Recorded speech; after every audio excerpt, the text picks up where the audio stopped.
Pagka tayo ay nag-iisip-isip ng ating pananalangin, many of us actually were not raised in biblical Christianity, in the churches that we join today. Some of us had to leave former religious memberships. Some of us had to even separate from relatives and friends para lang lumago in a spiritual way. Pero yung ba lahat ay sulit? Sulit ba lahat? Napakalaking issue sa mga nananampalataya sa Panginoong Hesus yung fear of judgment. Bagay ba sa mga nagsasabing Christian sila na lagi nilang matakot sa judgment? Lagi na lamang manakot ng kapwa? Yung there's a lot of fear of judgment pero mahilig namang mang-judge. Yung ayaw mo ma-judge ka ng Diyos, natatakot sa judgment day, etc., etc., pero ang hilig mang-judge. Sa ganitong mga pagkakataon, maganda i-review natin yung basic foundations of our faith. What we believe in, especially the issues of judgment. Kasi yan ang laging kinakanerbiyos, kinakatakot ng marami. Lord, we thank you for the Bible. We thank you for the words of Jesus in the Bible. And we thank you for the capacity to understand. We ask, Lord, for more wisdom so there will be more light in our minds. Maliwanagan kami sa mga binabasa namin paulit-ulit, nadidinig paulit-ulit, pero madagdagan ang lalim ng aming pangunawa. Teach us. Be our teacher today. We seek you, Father, in the name of your Son, Jesus. John 3:14-21. Sabi ni Jesus, kailangang itaas ang anak ng tao upang ang sinumang sumasampalataya sa Kanya ay magkaroon ng buhay na walang hanggan. Paano daw nagkakaroon ng buhay na walang hanggan? Kailangang itaas ang anak ng tao, si Jesus, maunawa siya, maunawa ang kanyang katuruan. Hindi lang magpalit ng religious label, hindi lang magpalit ng religious membership, maunawaan ang tunay na mensahe ni Jesus. Sapagkat gayon na lamang ang pag-ibig ng Diyos sa sangkatauhan, kaya't ibinigay niya ang kanyang kaisa-isang anak upang ang sinumang sumampalataya sa kanya ay hindi mapahamak, kundi magkaroon ng buhay na walang hanggan. Ang mga tunay ba na sumasali sa mga tinatawag na mga born-again churches, mga new birth churches, etc., etc., ay talaga bang nagkaroon ng mga buhay na walang hanggan? Hindi nga ba napahamak? Isinugo ng Diyos ang kanyang anak, hindi upang hatulan ng parusa ang sanlibutan, kundi upang iligtas ito sa pamamagitan niya. Hitik na hitik sa kahulugan itong mga salitang ito na hindi isinugo ang anak upang hatulan ng parusa ang sanlibutan. Pero bakit ang dami-daming churches built in the name of Jesus ay actually walang ginawa kundi maghatol. Maghatol ng parusa at manakot ng parusa. Gaano ka faithful or unfaithful yon sa tunay na katuruan ni Jesus? Hindi hinahatulan ng parusa ang sumasampalataya sa anak. Ngunit hinatulan na ang hindi sumasampalataya sapagkat hindi siya sumasampalataya sa kaisa-isang anak ng Diyos. Anong kahulugan nito na hindi hahatulan pero hinatulan na pala? Ang pamagitan ng ating pag-aaral, not to judge, but to save. Hindi para humatol, kundi para magligtas. Isa-isahin natin ang mga mahalagang parts ng binasa natin. John 3:15. The Son of Man must be lifted up, that everyone who believes may have eternal life in Him. Here, it is very clear, it is belief that brings eternal life in Jesus. Belief in Jesus. And belief is thought. Belief is not religious membership. Belief is not the version of Bible you read. Belief is not position in church. Belief is thought. So what gives eternal life is thought. Belief, eternal life in Jesus, gives the kingdom of God. Meaning the reign of God in people's hearts, the reign of peace and rest, the reign of love and grace.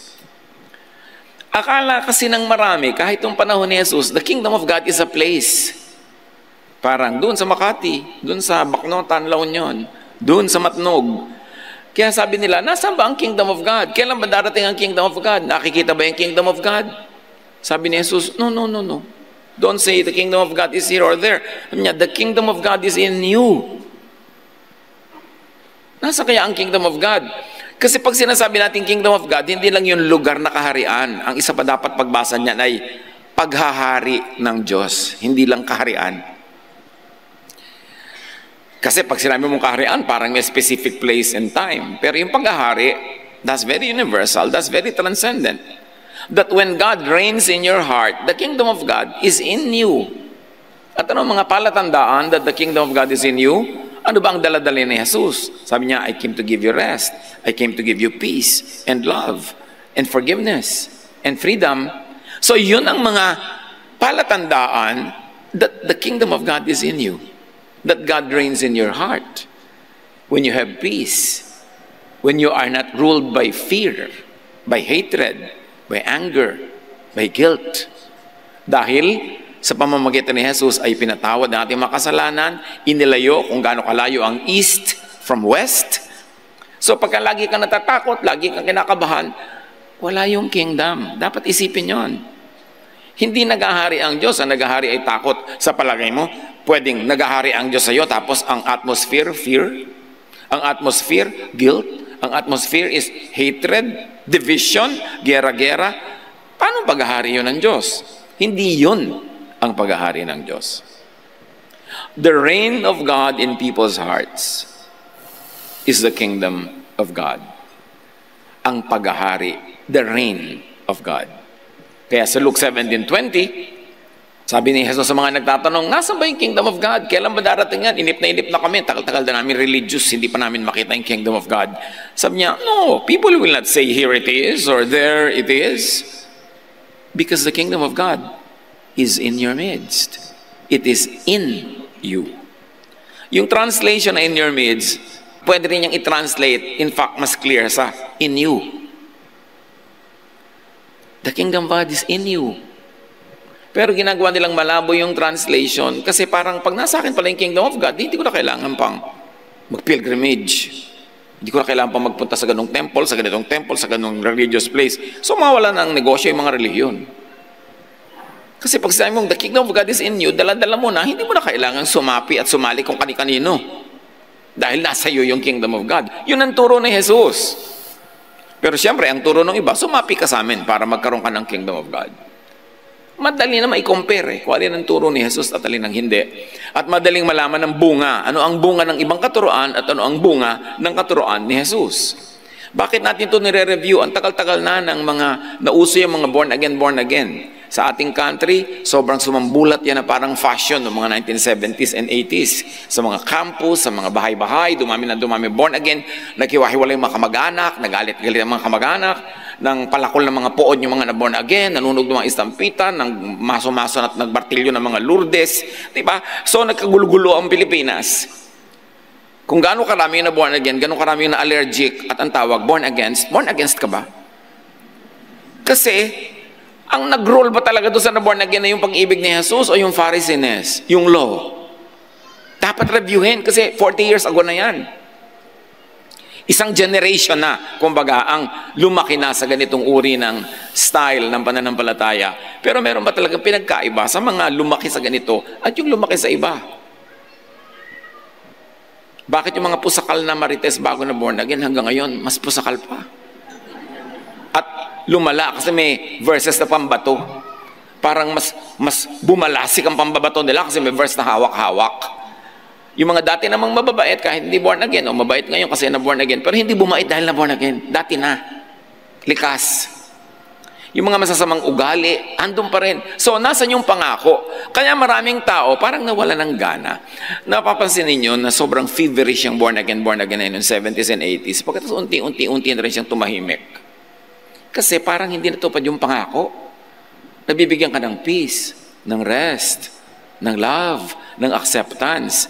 Kasi pag join mo pala sa mga congregation na ito, lalong dumami yung law. Lalong dumami yung panghihimasok sa buhay mo, na-control ka lahat-lahat. Anong napala mo kung tutuusin? Liban na lang masabi mo, ay talaga nagkaroon ko ng peace. Nagkaroon ako ng rest, natahimik ako. Natanggap ko ang sarili ko, ang aking kapwa. Pero hindi, mas nagiging rejecting pa nga. John 3:16, "For God so loved the world that He gave His one and only Son," meaning the one and only way, because Jesus is the way. So if He is the one and only Son, He is the one and only way, therefore Jesusness, based on the character and teaching of Jesus, is the one and only way to peace, to rest, to love, to grace. Whoever believes in Him shall not perish, but have eternal life. Again, believe. Believe happens in the mind. Belief is a construct. It's a thought. So, nagkakaroon ka ng eternal life depending on what you believe in. Depending on who you believe in. And if you believe in Jesus, hindi lang yung in Jesus' name, hindi ka nun. Kundi, you believe in His teaching. Ano ba talagang teaching niya? Kasi sa mga Christian churches, halo-halo ang teaching ni Jesus at ng mga Pharisees. Halo-halo yung grace and law. Halo-halo, kaya nakakalito. But if you really believe in the teaching of Jesus, para maging follower ni Jesus, you have eternal life. Hindi lang ibig sabihin ng eternal life, pag namatay ka, pupunta ka sa ulap. Eternal life means right now, when you understand Jesus, when the love of God reigns in your heart, your mind is already in eternity. Timeless, space-free. It is in the realm of the Spirit. So thought, belief in the Son, in Jesus, belief in the one and only way, in Jesusness, the way of Jesus, leads to eternal life. Dapat ding i-define yung eternal life. Hindi lang yan yung buhay pag namatay na yung katawan mo. Because that eternal life begins now. When you understand Jesus. Merong isang hindi maipaliwanag na nagaganap pag naintindihan mo talaga si Jesus. May pagbabagong nangyayari sa iyong pag-iisip. Kaya sabi ng Romans 12:2, be changed by the renewing of your mind. Hindi by the renewing of your religious identity or religious label, by the renewing of your activities. No, by the renewing of your mind. At kung minsan dyan, kulang na kulang ang ating spiritual feeding, yung feeding the mind. To learn, keep learning, to grow in learning. But you know what happens when you grow? You have to outgrow something. So para mag-grow ka in the mind, ma-outgrow mo yung dating laman ng mind mo. Mag-grow ka in the spirit, dapat ma-outgrow mo yung dati mong spirituality. When you are overly attached to the things that you have learned in the initial stages of your spiritual journey, when you don't want to change your mind, when you don't want to grow, you cannot have the kingdom of God. Kaya pati si Paul, sabi ni Paul, you know, when I was a child, when I was a spiritual child, nung bago-bago pa lang ako sa ganyan mga spirituality, I thought like a child.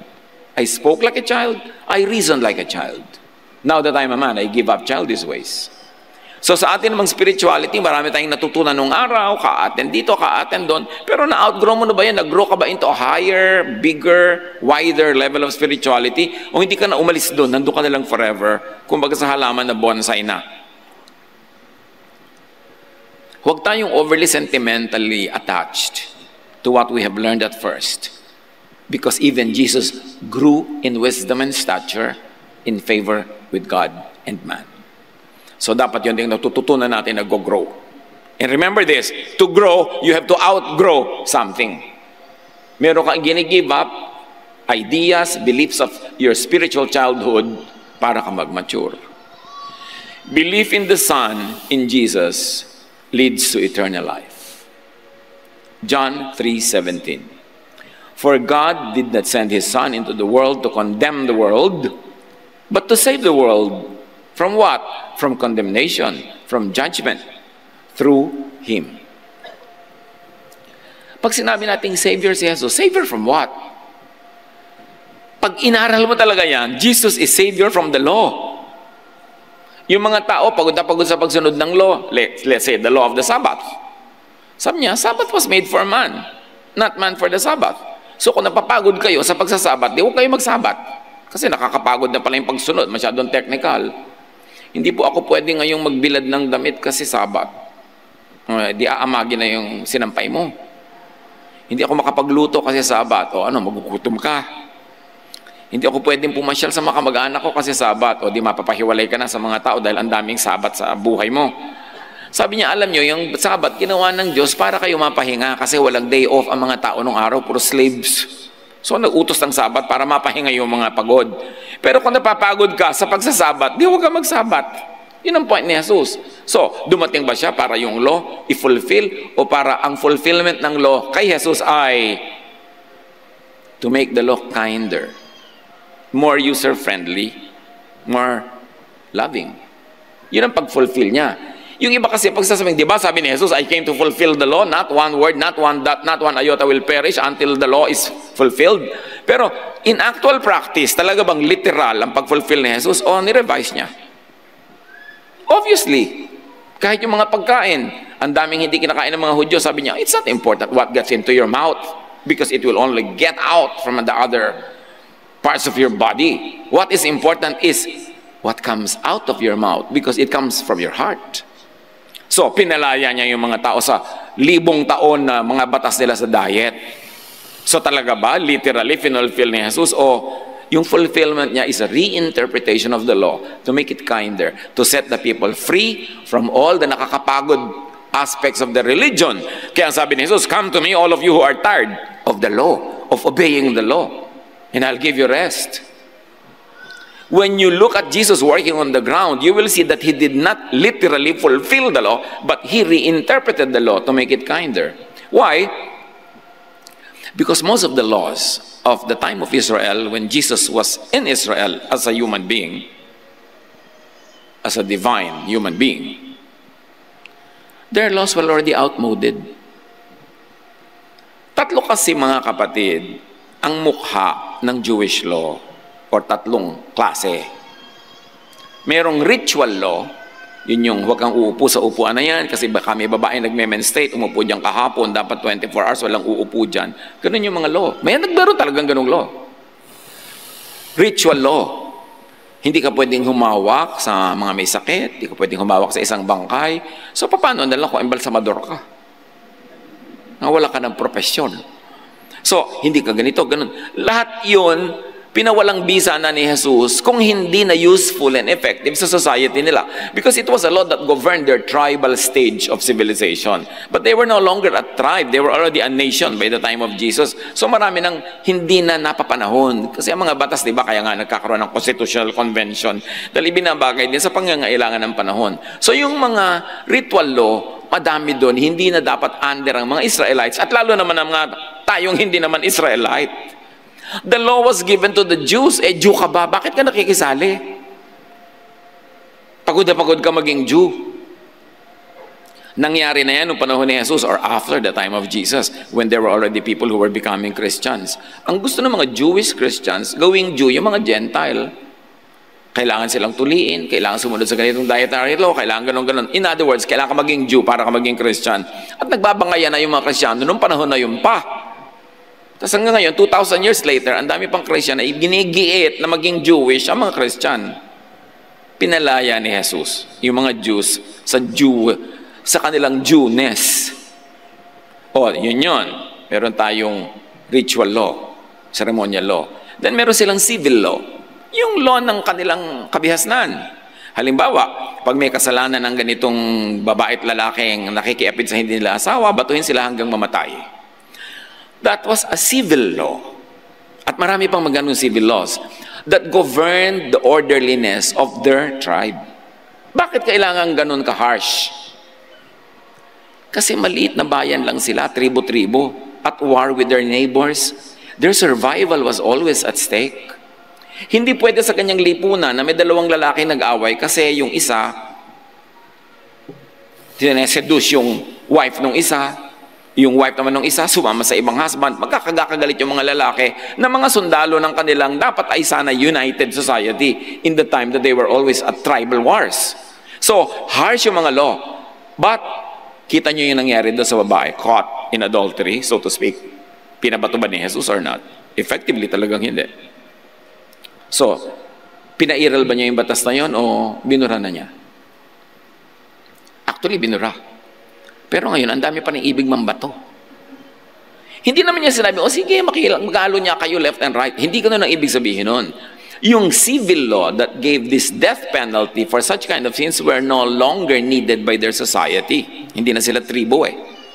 Hindi na sobrang kailangan na walang animosity in a small clan. So maraming ganun. Yun din yung law na hindi inimplement ni Jesus. Pero merong law na patuloy na inimplement ni Jesus. The law of love. Kasi marami namang laws ang ancient Israel na loving. Like may law na hindi mo pwedeng ilipat ang muhon mo para palakihin mo yung lote mo habang natutulog yung neighbor mo, paggising niya, lumakad na yung bakod mo. I mean, hindi lang yung legal eh, may morality doon. So, totoo pa yun. Yung nang-agaw ka sa kapwa mo, ninakawan mo siya, hanggang ngayon, hindi pa rin dapat gawin yun. So, pag sinabi natin, we are free from the law, hindi totoo yung ginagawa nilang cartoon, na parang pwede ka na magpagulong-gulong, gawin mo lahat ng kasalanan, pumatay ka dyan, mag-mass murder ka, dahil you are not under the law. Yan ang panakot ng mga mahilig sa law. Pagka nag-under grace ka, magwawala ka, magiging sobra kayo makasalanan. Hindi totoo. Naiinsulto yung teaching ni Jesus about it. Bakit natin yan pinag-uusapan? Dapat kasi, kung meron pa tayong mga kapatirang hindi pa malaya yung isip nila about the law and grace, lumaya naman. Para pag pamugaran ka na Espiritu ng Diyos at matahimik ka, hindi yung lagi ka natatakot at nananakot. So, God did not send His Son into the world to condemn the world, but to save the world through Him. Hindi upang hatulan ng parusa ang sanlibutan, kundi upang iligtas ito. Saan? Mula sa parusa. Sa pamamagitan niya. Marami mga tao panakot si Jesus. Jesus did not come as judge. Hindi na nga siya dumating as judge. Ang pinagpipilitan pa ng iba, ay, darating siya para mag-judge. Hindi na nga nag-judge. Ano ba? Pero siyempre, may mga support yan. May mga support. Dahil kahit nung araw, may mga nagpapaligsahang mga doktrina, kahit nung first century Christianity, na binubuo pa lang yung New Testament. Dapat nating makita yung mga tunggalian nila nung araw. Kasi marami tayong namanang tunggalian ngayon na hindi natin alam, doon nagmula. The Son is the Savior from condemnation. Belief in the Son is salvation from condemnation, from what condemns, which is really the law and judgment. When you believe in the Son, you believe that He saves you from the law and from judgment. If you don't understand that, sasabihin mong you are saved, pero lagi kang takot, as if hindi ka saved. Sasabihin mong you're already forgiven, pero ang behavior mo parang hindi ka forgiven. Therefore, you also don't forgive others. John 3:18, whoever believes in Him is not condemned. So belief in the Son is belief in the Son's message. And what is the Son's message? Love and grace. So pag sinasabi mo, ako Christian, I believe in Jesus, dapat you should believe in love and grace. Because that is the message of Jesus. If you could turn Jesus into an idea, it is the idea of love and grace. Belief in the Son is belief in the Son's payment for the people's transgression of the law. So, ipipilit mo pa rin yung law. Sige, di may law. Pero binayaran nga ni Jesus lahat. Ang sinisingil ng law, at pag sumilong ka kay Jesus, bayad ka na. So, bakit natatakot ka na naman? 1 John 2:2, He is the atoning sacrifice for our sins. And not only for ours, but also for the sins of the whole world. Hindi lang para sa mga Hudyo yon, para sa lahat ng sangkatauhan. Belief in the Son is belief in forgiveness through the Son for transgression of the law. Ephesians 1:17, in Him we have redemption through His blood, the forgiveness of sins in accordance with the riches of God's grace. Yung pagkayaman-yaman na grace ng Diyos, hindi mo kayang ubusin yon. Belief in the Son is belief in the destruction and invalidation of the law by Jesus. Again, the ceremonial law and the civil law, not the moral law of Jesus. Ephesians 2:14-15, Jesus came to destroy the law of Moses with all its rules and commands. Or parenthetically, let us say, Jesus came to destroy, which is to fulfill, to reinterpret, to tame, soften, and make loving the law of Moses with all its rules and commands. Pinabait, pinaamo, ginawang user-friendly, at kung ano man ang pagkukulang ng humanidad na karapat-dapat lang bayaran, binayaran na ni Jesus para wala ng usapan. Cuentas claras. Zero balance dahil binayaran niya. Belief in the Son is belief in freedom from the law. Parang isang malaking kabalintunaan sa irony when you say you believe in Jesus and at the same time you believe in the law.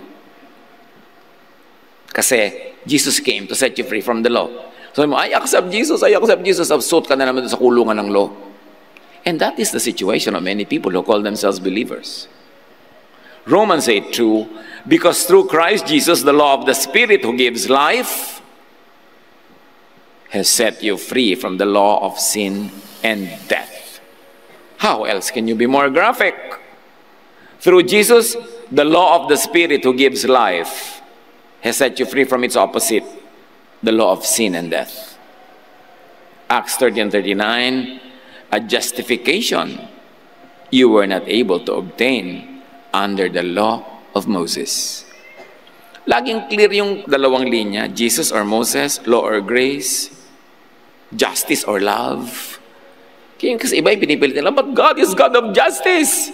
So, sige, parusahan natin uli lahat. Hindi nawala yung God of love, nawala yung God of grace. That justice must be worked in and through the Jesus filter. The Jesus filter tells us what is just and what is not. What among the law should be implemented and what to be not implemented anymore. Kaya dapat mayroong Jesus na salaan ng mga iniisip mo. Kaya may nauso pang movement na, what would Jesus do? Ginawa nila, pag may sitwasyon, hindi nila masolve kung anong gagawin. Sabi nila, what would Jesus have done if Jesus was here? What would Jesus do? Ganon din yung Jesus filter. Marami kasi sa atin, ang ginagawa natin, what would the Pharisees do? Mambabato, ay batuhan na tayo. Kasi ang ginawa, sinusunod yung Pharisees, yung teachers of the law. But you ask yourself, what would Jesus do? Merong nagme-message sa akin ng mga pamangkin sa Facebook. Sino mga pamangkin ko dito sa Facebook? Kaway-kaway nga dyan. Yan, mga adik. Kahit alam madaling araw. Tito, yung crush ko, hindi ako pinansin kahapon. Matulog ka muna, iha. Pupuyat ako kapapayo sa love life mo. So, may nagtatanong, nangutang po kami para ipagamot ang nanay namin. Hirap na hirap kami ipa-opera. Finally, nakakolekta kami ng pera. Hinihingan po ng church ng tithe. Yung inutang nyo? Opo. Dito, ano pong gagawin namin? Pag sinabi ko siya kung anong gagawin, susumbong mo ko sa inyong leader eh. Mamaya ako na naman sama dito. Pero ang tanong natin ito, what would Jesus do? Nangutang ka para ipa-opera yung nanay mo, tapos tatanggalin pa rin niya yung tithe? Ganun ba talaga yun? Kaya importante, mga kapatid, ito pinag-uusapan natin ha. Jesus ba o Pharisees? Law ba o grace? Pumili kayo kasi hindi pwedeng sabay. A one-half Christian is a one-whole nonsense. One-half ka na grace, one-half na law. Kung kailan ka grace, kailan ka law. Nakakalito yun. Belief in the Son is freedom from judgment. And yet, laging takot-takot, pa ako ba judge? Pa ako ba judge? Dito, ang tagal-tagal ko na po nagsaserve. Nagkasala po ako kahapon. Pupunta po ba ako sa hell? Wala ka bang understanding sa grace? Parang wala kang natutunan tungkol sa grace. Di ba? Baka nga yung kinakatakot man na law, hindi na law ngayon kasi na-cancel na ni Jesus. Or kahit law pa, pero binayaran pa rin ni Jesus yung pagkukulang mo. Kaya ka nga may Savior eh. Bakit ka pa nagka-Savior? Kung lagi ka matatakot. John 5:24, whoever hears my word. Word na naman is an idea, ha? Word is an idea. A word is a symbol of an idea.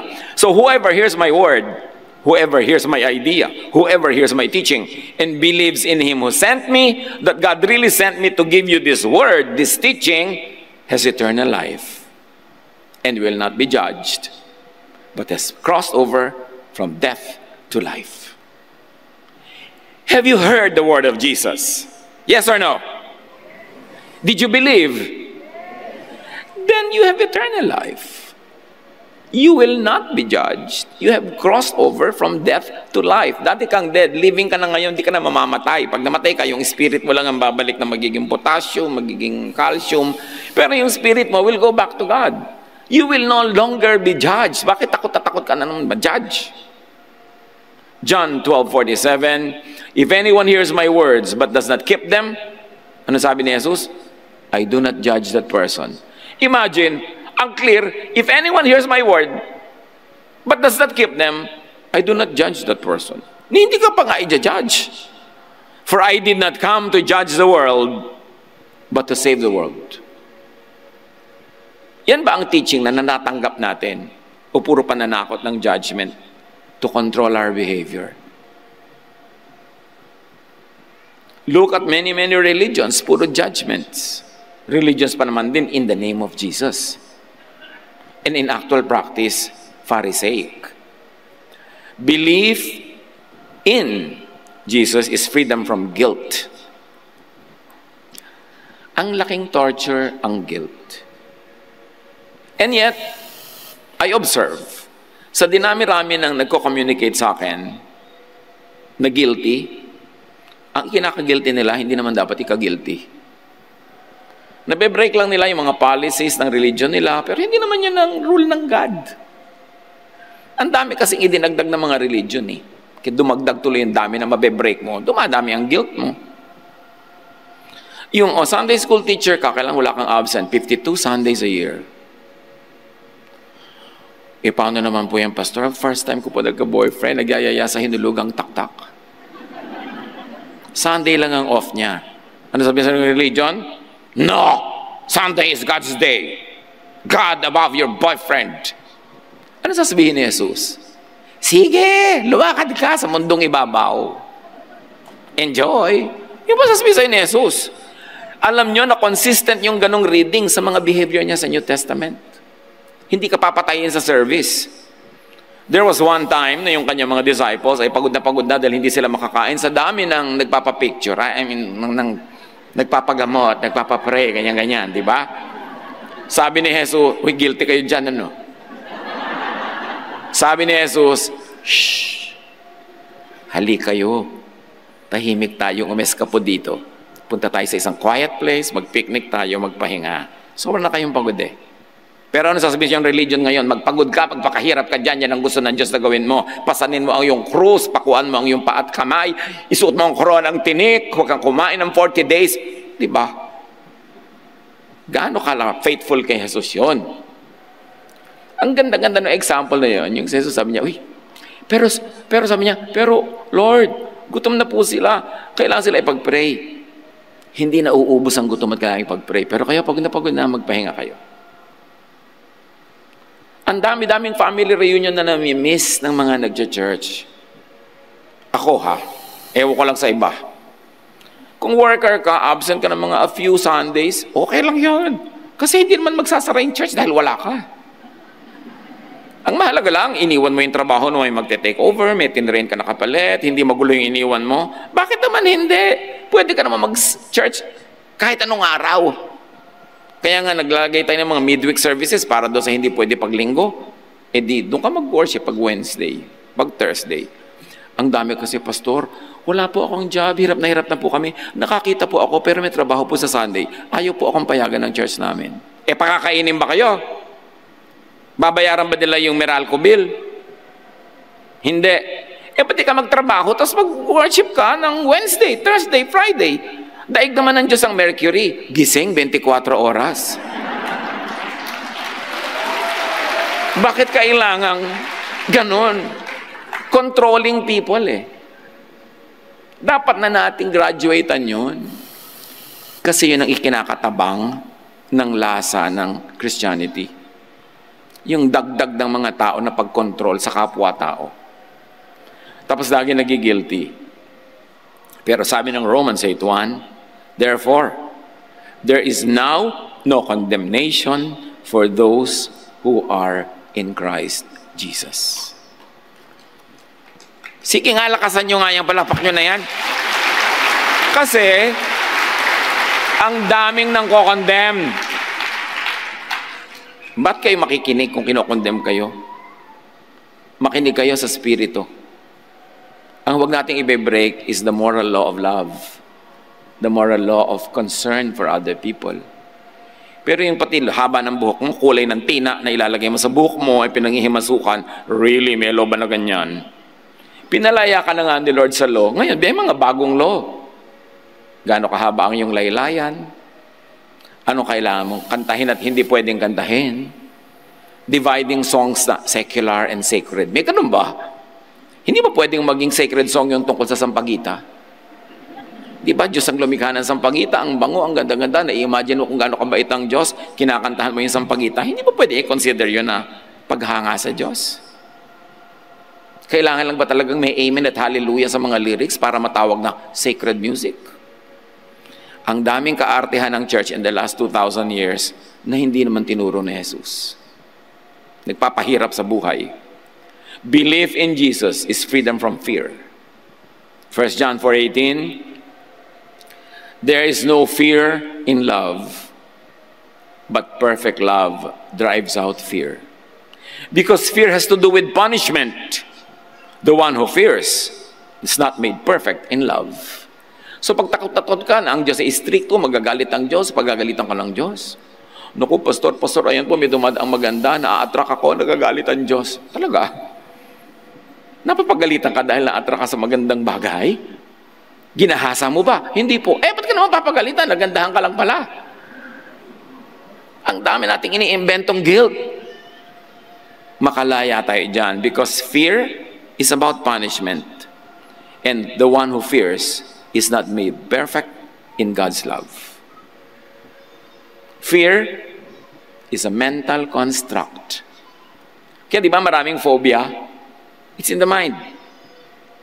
Pumasok ka sa maliit na kwarto na nakasara, yung may claustrophobia, takot na takot, pero yung walang phobia, tulog na tulog, enjoy na enjoy. So, parehong room lang yon, magkaiba yung mind eh. So, it's in the mind. Ang kailangan palayain yung mind. Romans 8:15, the spirit you receive does not make you slaves, so that you live in fear again. Fear, the thought of fear, enslaves and imprisons. The mind is the only true and real prison. Walang ibang totoong prison kundi mind. Kasi, kain tayo doon, ay mukhang mahal, dito na lang tayo. So, sino nagbawal sa'yo? Yung bang restaurant? Yung tunay bang price, hindi mo pa naman nakikita yung menu? Yung utak mo, pag nakita mong aircon at may carpet, mahal yan. Huwag tayo dyan. So, ikaw ang pumipigil sa sarili mo. Nagugutom ka, ayokong kumain, baka maisipan nila kung patay gutom. Di ba? So, nagpe-pretend ka ngayon na busog kahit gutom. So, sino nag-enslave sa'yo? Your mind. Hindi ka makagawa ng gusto mong gawin dahil natatakot ka sa sasabihin ng iba. Prisoner ka ng isip ng iba. Paano yung iniisip mo? Bakit lang yung iniisip nila papahalagahan mo? Kaya mo papahalagahan yung iniisip mo? Ganun tayo kamahal ni Jesus eh. Pinapalaya tayo sa mga ganun. Kasi mga individuals tayo, may kanya-kanyang dapat buhay na ipamuhay. But the mind under the law is prison. Ang daming bawal. Isa na lang nga ang binawal ni Jesus, to be unloving. Kasi isa na lang ang command na binigay niya, love. E di ang kabaligtarang bawal, yung unlove. Paano po yan? Gusto kong kumain ng puto, may nakapatong na kotsinta, tapos mayroon pang nakakabit na palakang buhay. Di kainin mo. Kung payag yung palaka. Ang dami-daming pinoproblema. Ano pang isusuot ko? Pero siyempre, kung atin naman kayo dito, huwag naman kayo dumating ng nakabikini. Although, technically, hindi naman yung bawal, pero unloving na yun eh, kasi hinabol na kayo ng lahat ng kalalakihan, nakalimutan sila sa Diyos, di ba, nahumaling na sa inyo, di unloving, kasi tinanggal niyo yung focus nila sa worship. Kaya, yung sarili mo ang kinokontrol mo lang, para loving ka, pero hindi dahil pinagbabawal yan ng Diyos. Dapat tayong makalaya. The mind under grace sets free. So, belief in the Son is freedom from exhausting religious sacrifice. Colossians 2:16, therefore do not let anyone judge you by what you eat or drink, or with regard to a religious festival, a new moon, a celebration, or a Sabbath. Naintindihan niyo ba ito mga kapatid? Kasi pag na-born again ka, yung church mo, pinagbabawalan ka ng mamiesta sa mga lola mo sa Santa Rosa, Laguna. Colossians 2:16 po, sabi ko noon, do not judge me with regards to what? religious festival. Hindi naman ako sasamba doon eh. Makikipagkita lang ako sa mga kamag-anak ko. Ano ba masama doon? Kakain ka ng mga binaalay sa rebulto. Aba, hindi naman po nakaalay sa rebulto yung pagkain sa bahay na lola ko. Diba? At kahit nakaalay yun, ako kakain nun. Hindi ko naman inaalay. So, kailan ako marurumihan nun? Alam nyo lang kung ba tayo binabawalan? Para hindi tayo makitungo sa ating mga kamag-anak at masolo tayo ng ating mga relihiyon. Mula nung na-born again kayo, gaano karaming kasalan ng mga pamilya nyo hindi nyo na inattendan? Gaano karaming libing ang absent kayo? Gaano karaming mga birthday hindi kayo sumipot? Dahil sabi ng church, huwag kayong makikipamatok sa kanila. Huwag kayong makikihalubilo sa kanila. Pero sa inyo bang pag-absent, naging bandal talaga kayo? At doon naman sa mga nag-join, naging makasalanan nga ba talaga kayo? Irrelevant eh. Kaya sabi nitong Colossians 2:16, do not let anyone judge you by what you eat or drink. Pagkatapos yung kinakain mo, unless of course clinically not good for your body. That's another story. Ang pinag-uusapan lang natin yung makakarumi sa yung espiritu, hindi sa yung anatomy. With regard to a religious festival, a new moon, meron pa ako dating itinrate na mag-asawang pastor sa Antipolo. Pagpasok namin sa restaurant, na pinili ko pa naman dahil gusto ko sila masyahan, may drawing ng bagong buwan. Sabi ng asawa ng pastor, Pastor, hindi po ba kulto itong pinapasok nating restaurant? New moon, kulto? Sino ba lumikha ng Diyos? Ang buwan, di ba Diyos? Ibig mo sabihin, ang nilikha lang ng Diyos yung full moon, pero yung crescent moon, hindi na siyang gumawa nun. So pag crescent moon, hindi Diyos ang naghahari. Ano ba namang mentality yan? Ang dami-daming alipin ng ganitong mentality. Kaya dapat makalaya.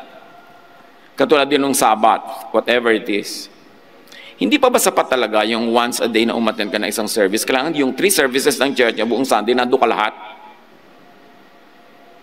Hindi pa ba sapat yung ang dami-daming event? Bakit kung kailan Noche Buena o Medianoche, na tradisyon natin mga Pilipino magsama-sama ang pamilya, doon patatapat yung mga born-again churches ng service. At makikipag-compete sa mga pamilya, at 3 buwan pa lang bago dumating yon, sinasike up ka na. Pipili ka kung sa ating katawan ni Kristo o sa mga pamilya mo makikisama. Bakit kailangang pa-absent din ka sa Noche Buena? Mahalaga yun sa family. Hindi ba pwede mag-service na lang yung church sa ibang araw? Sa iba kasi mga Protestant countries, mostly Protestant, halimbawa sa Amerika, meron mga midweek services yung mga Protestant churches. Bakit? Yung buong pamilya naman Protestante eh. Walang madidivide na family dahil naglagay ka ng service na schedule. Pero yung tatapatan mo pa, kakalabanin mo pa yung family event, yung ba talaga ang gusto ni Kristo? Hindi ba? Yun nga ang gustong sumama sa kanya, na pinalaya niya mula sa masasamang espiritu. Sabi niya, huwag ka nalang sumama sa akin, umuwi ka sa pamilya mo. Mahalin mo sila, sabihin mo sa kanila kung gaano kabuti sa iyo ang Diyos. Paano mo gagawin yun kung absent ka sa lahat ng family reunion dahil may katapat na church service? Kaya tayo mga kapatid, hindi naman tayo gumagawa ng mga Noche Buena and Medianoche services. Hindi tayo gumagawa ng mga Good Friday services, yung mga importanteng religious events, because we know that you have relatives sa Lucban, Quezon, you have relatives sa Kalinga, Apayao, na gusto niyo umuwi. Bakit naman makikipag-contest tayo sa families?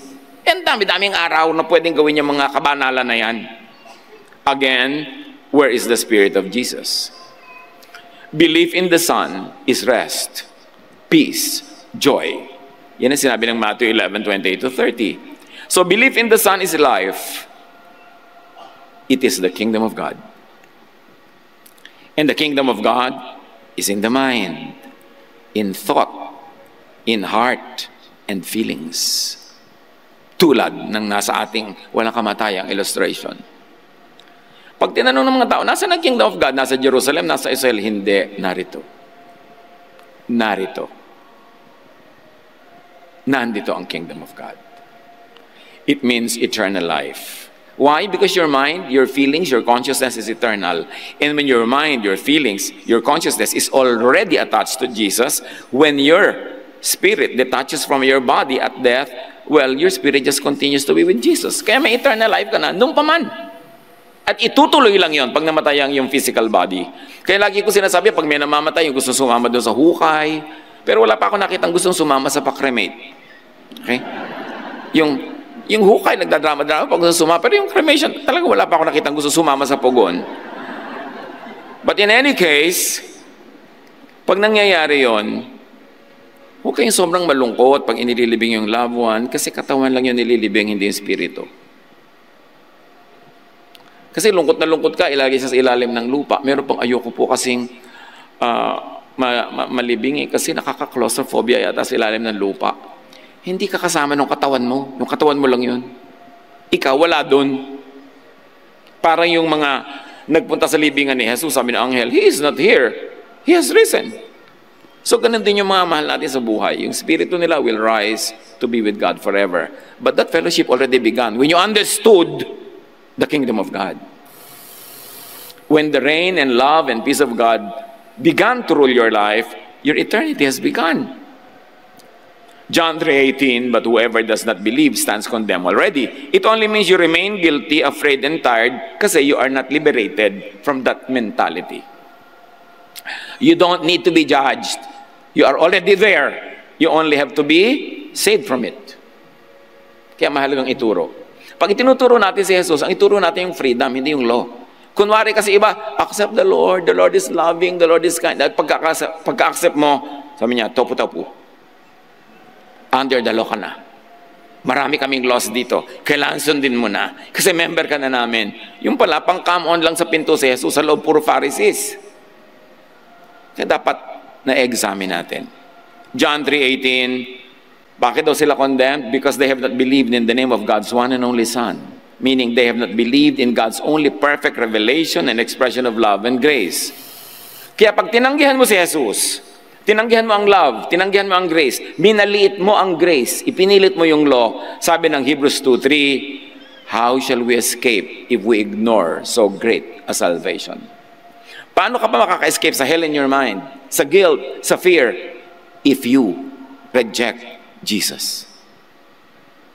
Hebrews 10:26-29, if we decide to continue sinning, meaning sinning by the law, insisting on the law and ignoring grace, after we have already learned the truth, ano daw ang mangyayari? Napaka-importanting maunawa natin kung ano ang mangyayari.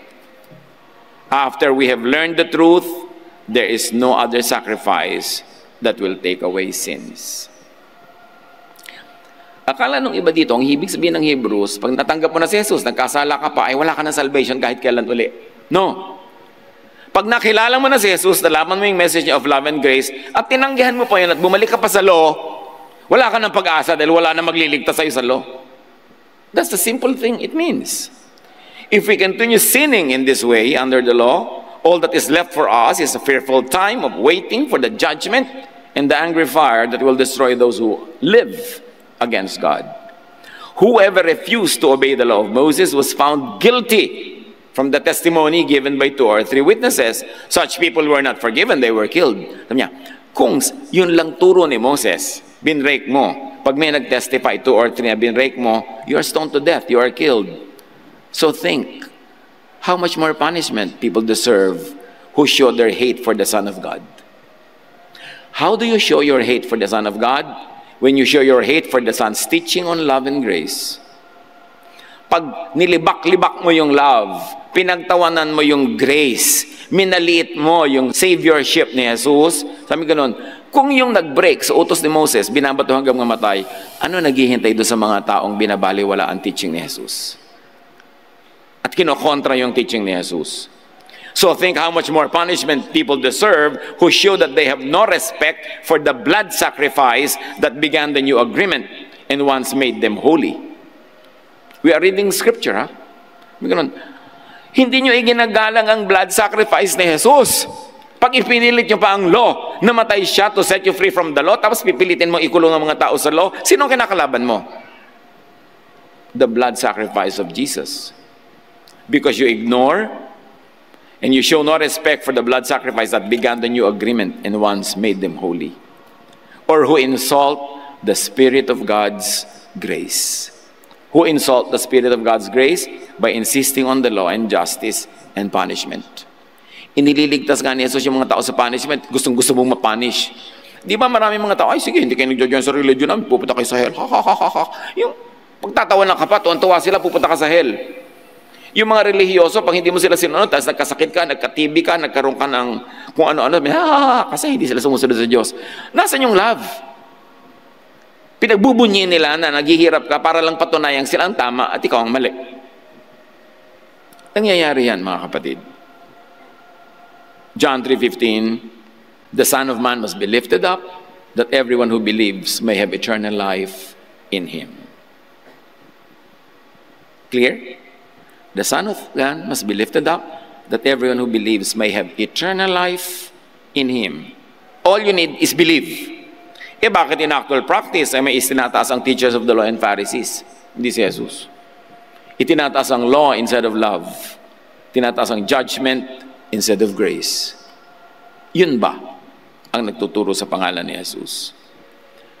John 3:16, whoever believes in Him shall not perish, but have eternal life. Bakit? Ipinipilit na kahit nanalig ka na, ay mawawalan ka pa rin ng kaligtasan at eternal life.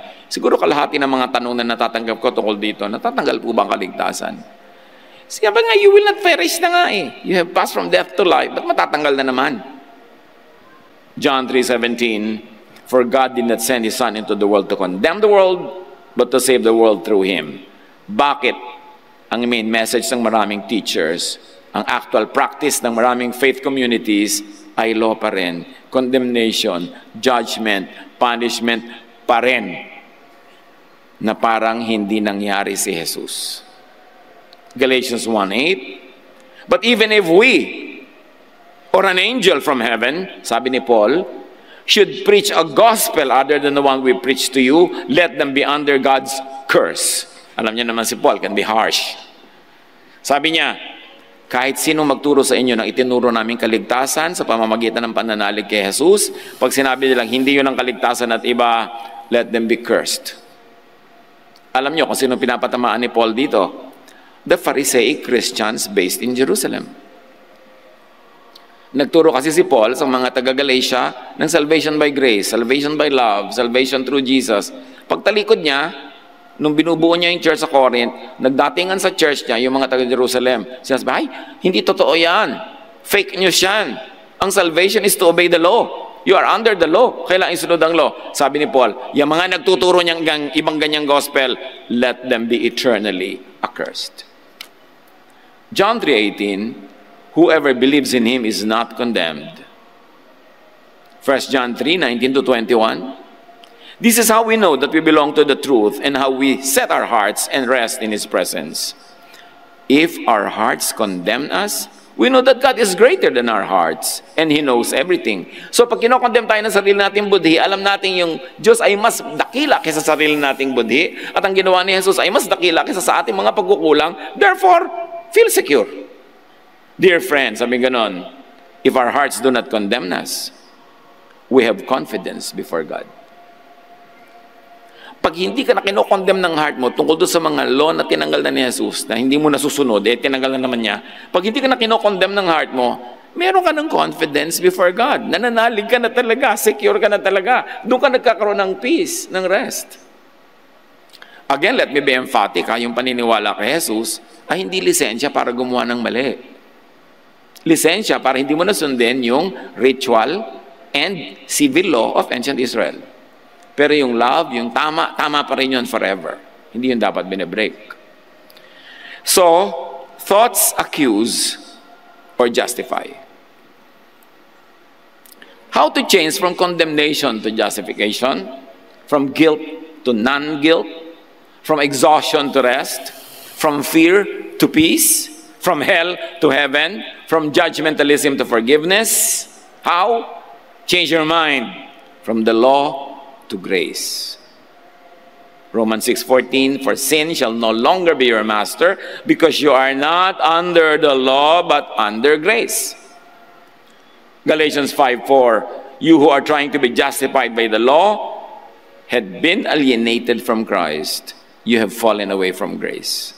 Sabi, pag Christian ka, tinanggap mo na si Jesus, tapos bumabalik ka sa law, nagpapa-justify ka sa law, nagpapa-condemn ka sa law, lumayo ka kay Jesus. Yun ang ginawa mo.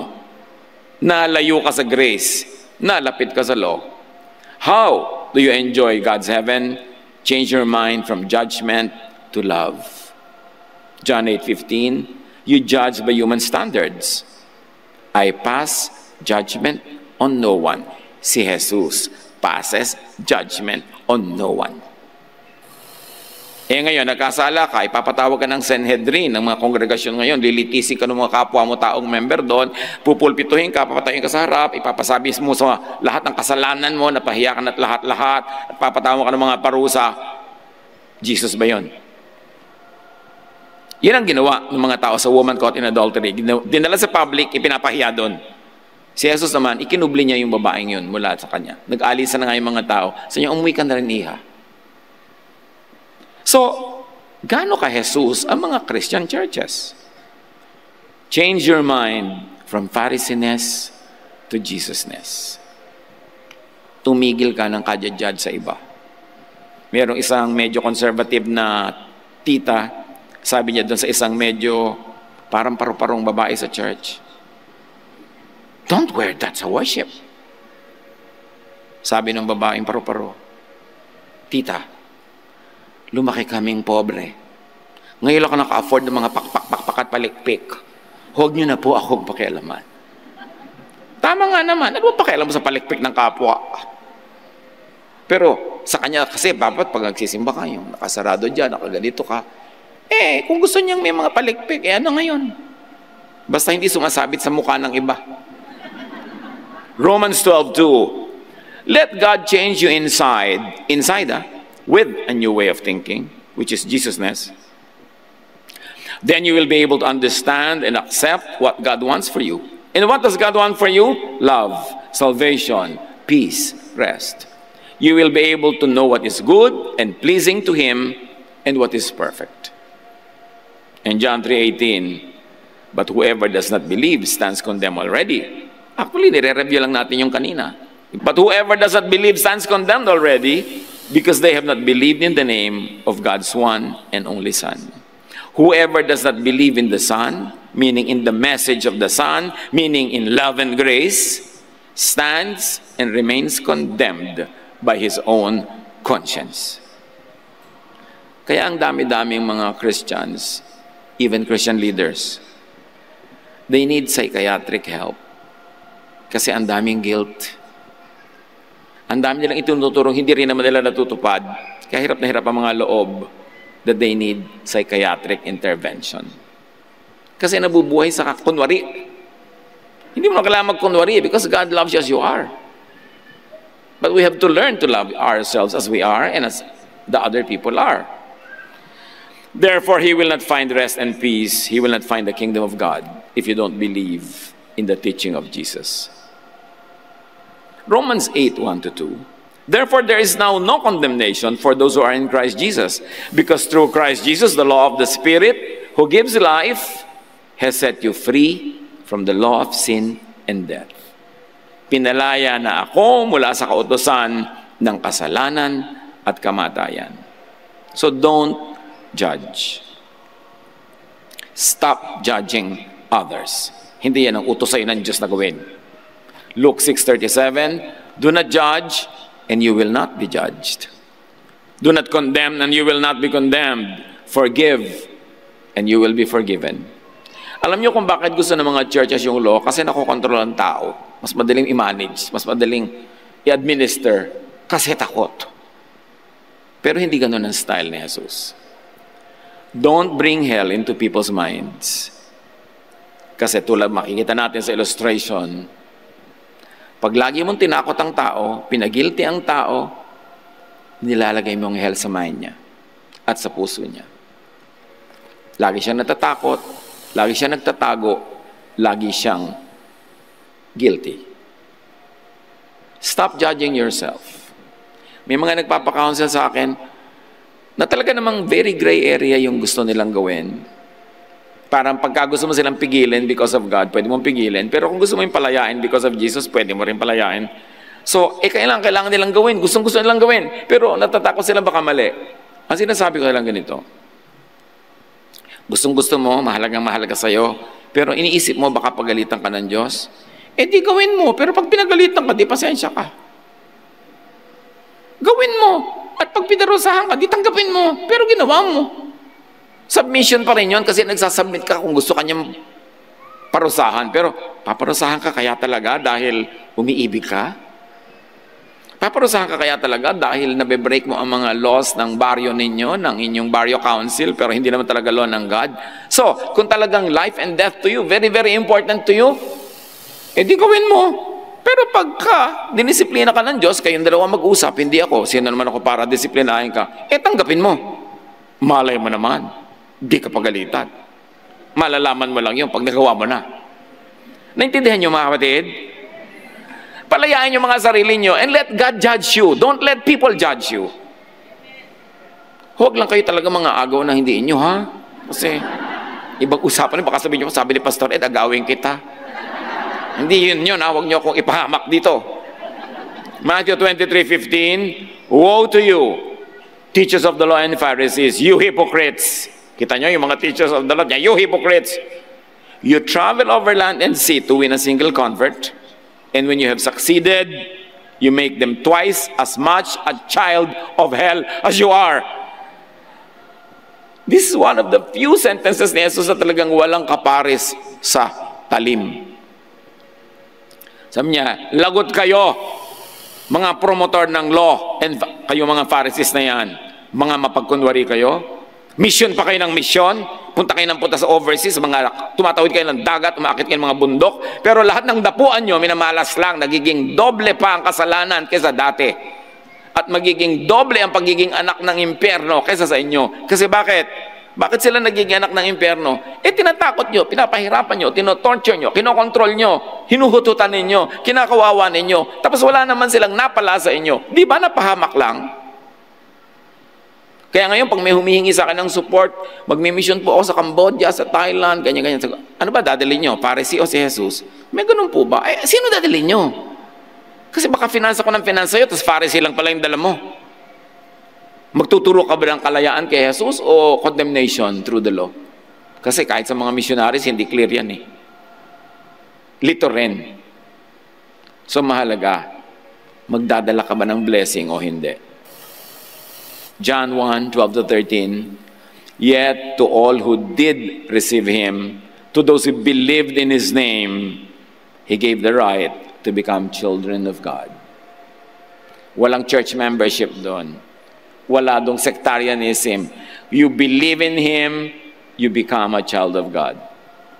Make yourself and others children of God, citizens of heaven, beneficiaries of peace and rest by receiving Jesus, love and grace, and by living in Jesusness.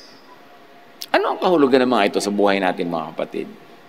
Lumaya na ba talaga tayo sa law and Pharisees? Ang dami-dami na natin ginawang religious sacrifices, contributions. Pero nadala ba tayo sa peace, sa rest? Sa self-acceptance, acceptance of others, forgiveness of ourselves, forgiveness of others. Dear God, we thank you na pwede kami mag-isip-isip muli at paulit-ulit sa mga ganitong mahalagang bagay. Palinawin niyo po sa mga araw na susunod pa, dagdagan niyo pa ang pag-unawa namin nang sa ganon, hindi namin mabaliwala yung blood sacrifice ng Panginoong Jesus. Pagbulay-bulayan natin sumandali ang personal na kahulugan nito sa inyo-inyong mga buhay.